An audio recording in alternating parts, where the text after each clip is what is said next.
Right, this is C2, question 2, higher tier paper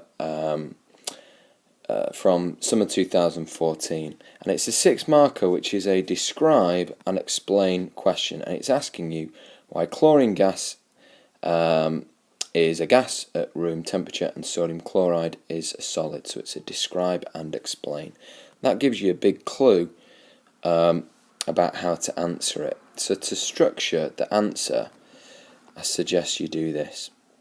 Let's move these out of the way. Let's have a little look at this. So you do a describe 1, explain 1, describe 2, explain 2, describe 3, explain 3. So first part of my description, I'm going to focus on the chlorine. I'm going to point out that it's a simple molecular substance. So it's made of simple molecules with covalent bonds between the atoms.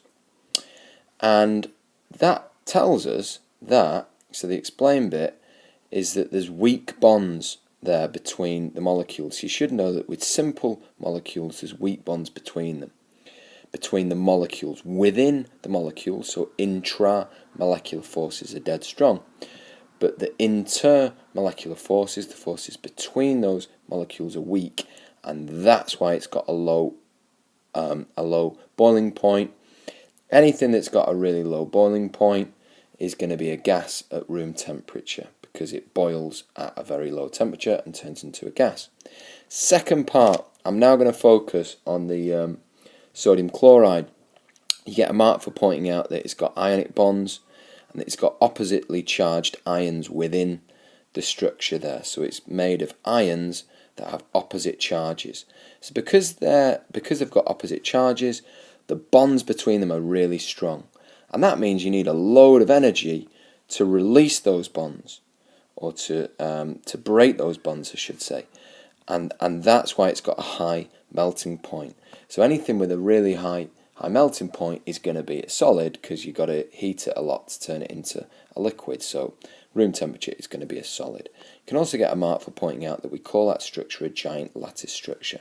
Now this that I've shown you here, this is what I'd call a plan, which can quickly, really quickly sketch out during the exam on one of the blank pages.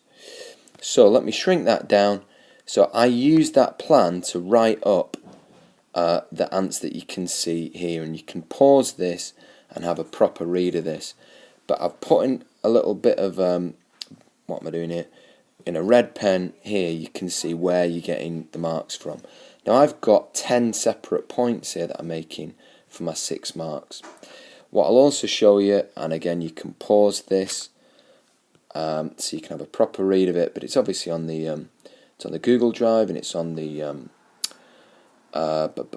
website as well for AQA, the mark scheme, so you can have a proper read of this and see the points you've got to make and what you need in terms of the quality of your English here, and how you must do this describe and explain bit is there.